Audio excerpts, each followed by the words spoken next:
6 باتوں کی حضور نے وصیت کی تھی۔ سب سے پہلے حضور نے فرمایا تھا ابو ذر مسکینوں سے محبت کرتے رہنا۔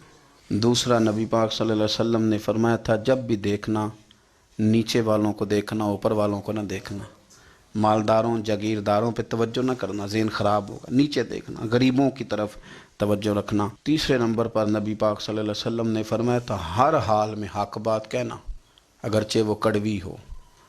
چوتھے نمبر پہ میرے محبوب نے فرمایا تھا اللہ کے معاملے میں کسی کی پرواہ نہ کرنا، کوئی کیا کہتا ہے کہتا رہے، تم رب کے رستے پہ چلتے رہنا، ملامت کی پرواہ نہ کرنا۔ اور 5ویں نمبر پر میرے نبی پاک نے مجھ سے کہا تھا اگر رشتہ دار تجھ سے تعلق توڑیں بھی نہ تو جوڑ کے رکھنا، صلہ رحمی نہ چھوڑنا۔ اور 6 نمبر پر حضور نے فرمایا تھا اللہ کے عرش کے خزانوں میں سے خزانہ ہے لا حول ولا قوت الا باللہ العلی العظیم۔ حضور نے فرمایا اسے پڑھتے رہنا، اسے کبھی نہ چھوڑنا۔ اے اللہ ان نیک اور پاک لوگوں کا صدقہ ہمارے دلوں کو تقویٰ عطا فرما۔